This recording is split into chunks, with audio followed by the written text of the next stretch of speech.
রাজধানী এক্সপ্রেস ও পূর্বা এক্সপ্রেসের গতিবেগের অনুপাত 4:3।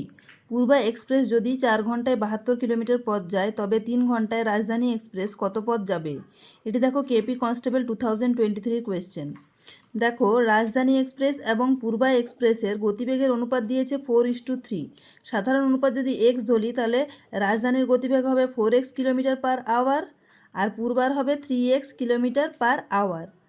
এবার বলা হয়েছে দেখো 4 ঘন্টায় পূর্বা এক্সপ্রেস 72 কিলোমিটার পথ যাচ্ছে, তাহলে 1 ঘন্টায় যায় 3x কিলোমিটার, 4 ঘন্টায় যাবে 12x কিলোমিটার। তাহলে এই 12x কিলোমিটার সমান সমান কত দেওয়া হয়েছে? 72। তাহলে x সমান সমান কত হবে? 72/12 অর্থাৎ 6। তাহলে রাজধানী এক্সপ্রেসের গতিবেগ কত হবে? 4 × 6 অর্থাৎ 24 কিলোমিটার প্রতি ঘন্টা। এবার দেখো বলা হয়েছে 3 ঘন্টায় রাজধানী এক্সপ্রেস কত পথ যাবে? 3 ঘন্টায় যাবে 3 × 24 কিলোমিটার অর্থাৎ 72 কিলোমিটার। 3 ঘন্টায় রাজধানী এক্সপ্রেস পথ যাবে 72 কিলোমিটার।